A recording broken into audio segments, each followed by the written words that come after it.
Barrister Abdur Razzak তিনি বলেছেন যে রায় ন্যায়ভ্রষ্ট এবং আবেগ নির্ভর, যেখানে 5টি অভিযোগ প্রমাণিত আদালতে বলেছেন মাননীয় আদালত, সেখানে আপনারা কেন এটা বলছেন? দেখুন, প্রথম কথা হচ্ছে যে যেভাবে বললেন আমার বন্ধু রানা দাশগুপ্ত, যিনি গোলাম আজম সাহেবকে হিটলার বলা হয়েছে, হিটলার না গালফ নিউজ বলেছে, বা উনি সমস্ত কিছুর মাস্টার মাইন্ড। আমরা যেটা বলেছি এই রায়টি হচ্ছে আবেগ তাড়িত। আমরা শুধু এটাই বলছি না, আমরা বলবো যে এই রায়ে মাননীয় বিচারকগণ তাদের বিচারিক সীমা অতিক্রম করেছেন, তারা আইন লঙ্ঘন করে রায় দিয়েছেন। এই রায়ের স্পেসিফিক কয়েকটি অংশ আমি আজকে দেখাবো আপনাকে। প্রথম কথা হচ্ছে গোলাম আজম সাহেবকে মাস্টার মাইন্ড বলা হচ্ছে, 30 লক্ষ মানুষকে হত্যার সাথে সম্পৃক্ত করা হচ্ছে, ধর্ষণের সাথে সম্পৃক্ত করা হচ্ছে। কি এভিডেন্স আপনারা কোর্টে দিয়েছেন? 61টি কাউন্ট, 61টি অভিযোগ তারা করেছিলেন, তার মধ্যে 60টি হচ্ছে পত্রপত্রিকায় বিভিন্ন সময় তার প্রদত্ত 50টি ভাষণ, আর একটি কাউন্ট হচ্ছে শিরু মিয়া নামক একজন ব্যক্তিকে হত্যার সাথে সম্পৃক্ততা। সেই হত্যার সাথে সম্পৃক্ততা দিয়ে আগে বলছি, গোলাম আজম সাহেবের কাছে শিরু মিয়াকে যখন পাকিস্তানি আর্মি অ্যারেস্ট করে, তার একজন আত্মীয় গোলাম আজম সাহেবের কাছে এসেছিলেন যে আপনার ওই আর্মি বা ওই থানার অফিসার আপনার পরিচিত, আপনি একটা চিঠি লিখে দিলে হয়তো ছেড়ে দিবে। সেইটার এই চিঠিটা যার কাছে, যার মাধ্যমে তিনি দিয়েছেন, তিনি মৃত। যিনি পড়েছেন তিনি মৃত, যে এই চিঠিটার সম্পর্কে জানেন সবাই মৃত। একজন শুধু শুনেছেন ওই চিঠিতে নাকি বলা ছিল গোলাম আজম সাহেব বলেছেন এদেরকে শেষ করে দাও, অথচ এইটার কোন রকমের তথ্য প্রমাণ আদালতে নাই। এইরকম একটা অভিযোগের ভিত্তিতে সেখানে তাকে 30 বছরের দণ্ড দেওয়া আছে। রানা দাশগুপ্ত ক্রিমিনাল প্র্যাকটিস করেন দীর্ঘদিন। কখন একজন আসামিকে যাবজ্জীবন সাজা দেওয়া যায়? তিনি যদি একটা সাধারণ কোর্টে আজকে দাঁড়িয়ে এই আর্গুমেন্ট করতেন, আমার মনে হয় তিনি লজ্জায় কোর্ট থেকে বেরিয়ে যেতেন। এইরকম একটা এভিডেন্সের পরে একজন মানুষকে 30 বছরের সাজা দেয়া, যাবজ্জীবন সাজা দেয়া, কতটুকু ন্যায় বিচার হয়েছে সেটা উচ্চ আদালতে আমরা যাব। আর এর বাকি 60টি কাউন্টের মধ্যে পত্রপত্রিকায় তিনি বলেছেন পাকিস্তানকে রক্ষা করতে হবে, পাকিস্তানি সেনাবাহিনীর হাতকে শক্তিশালী করতে হবে, তারা যাতে ইন্ডিয়াকে পরাজিত করতে পারে, বাংলাদেশের অখণ্ডতা রক্ষা করতে হবে, পাকিস্তান আল্লাহর ঘর, এই জাতীয় বক্তব্য। আপনি রাজনৈতিকভাবে গোলাম আজম সাহেবের এই অবস্থান, পাকিস্তানের পক্ষে অবস্থানকে হাজারবার নিন্দা করতে পারেন, তাকে আপনি ধুয়ে ফেলতে পারেন, কিন্তু এইটাকে আপনাকে মনে রাখতে হবে যে 1973 সালের ক্রাইমস ট্রাইব্যুনাল অ্যাক্টের মধ্যে অফেন্সটা কি ডিফাইন করা হয়েছে। আপনি mere remaining in the other side, সেটা আপনার জন্য কোনো অফেন্স নয়। আপনি বাংলাদেশে ইয়াহিয়া খান ছিলেন, 90,000 পাকিস্তানি আর্মি ছিলেন, তারা অ্যাট্রোসিটি করেছেন। বাংলাদেশ গভর্নমেন্ট তদন্ত কমিশন করে 195 জন আর্মি অফিসার সরাসরি সম্পৃক্ততা এই গণহত্যার সাথে জড়িত ছিল, আপনি নির্ধারণ করেছিলেন, তাদের বিচার না করে আপনি ছেড়ে দিলেন। আর ছোট্ট একটি রাজনৈতিক দলের প্রধান, যিনি কয়েকবার ইয়াহিয়া খান বা প্রেসিডেন্টের সাথে দেখা করেছেন, কি আলোচনা হয়েছে সেখানে কেউ জানে না, কোনো পত্রপত্রিকা রিপোর্ট হয়নি, ওই মিটিং এর কোনো মিনিট কোনো জায়গায় প্রকাশিত হয়নি, বলে দিলেন যে সেখানে গিয়ে গণহত্যার পরিকল্পনা করা হয়েছে। কিসের ভিত্তিতে বলছেন?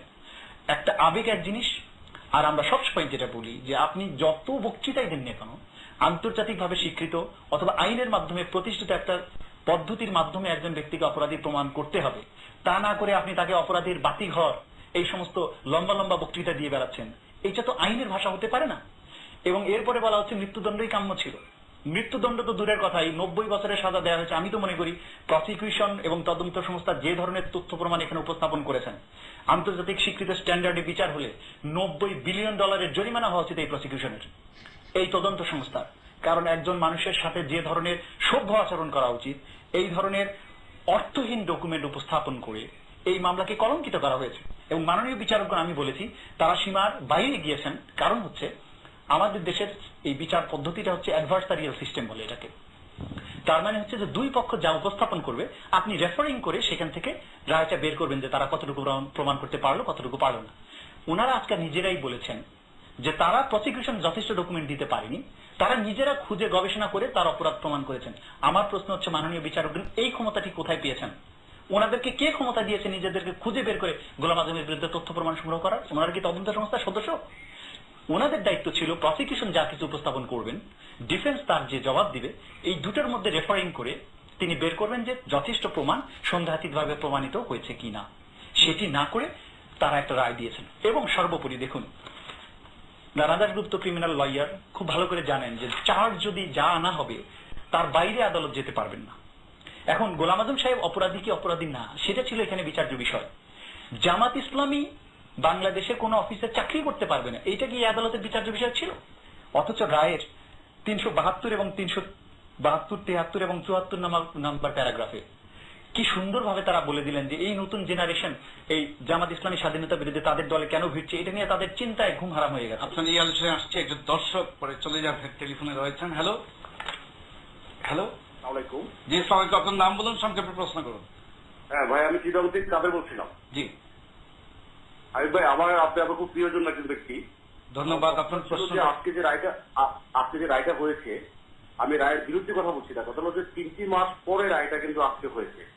আমাদের কথা বলছে রমজান মাসে রায়টা না হলে কি অসুবিধা হতো, রমজানের পর হলে কি সুবিধা হতো, বা রমজানের মধ্যে কি অসুবিধা হয়েছে। এই যে গোটা দেশের মধ্যে একটা মারাত্মক সমস্যা সৃষ্টি হচ্ছে। ধন্যবাদ ধন্যবাদ আপনাকে। এটা নিশ্চয় তারা বিজ্ঞ আইনজীবী দুইজন, তারা বলবেন। জি বলেন। যেটি আমি বলছিলাম যে দেখুন, এইখানে এসে 373 নম্বর প্যারাগ্রাফে এসে বলা হচ্ছে যে anti-liberation people are still staying in the helm of Jamaat Islami as a result of generation belonging to Jamaat Islami are being psychologically reared up and nurtured with anti-liberation sentiment, communal feeling. এই যে জামাত ইসলামী সংক্রান্ত এই জাতীয় আরো language আছে, এবং 374 নম্বর প্যারাগ্রাফে এসে ওনারা বলছেন such anti-liberation people should be allowed. We observe that no such anti-liberation people should be allowed to sit in the helm of executive of the government, social or political parties, including government and non-government organizations.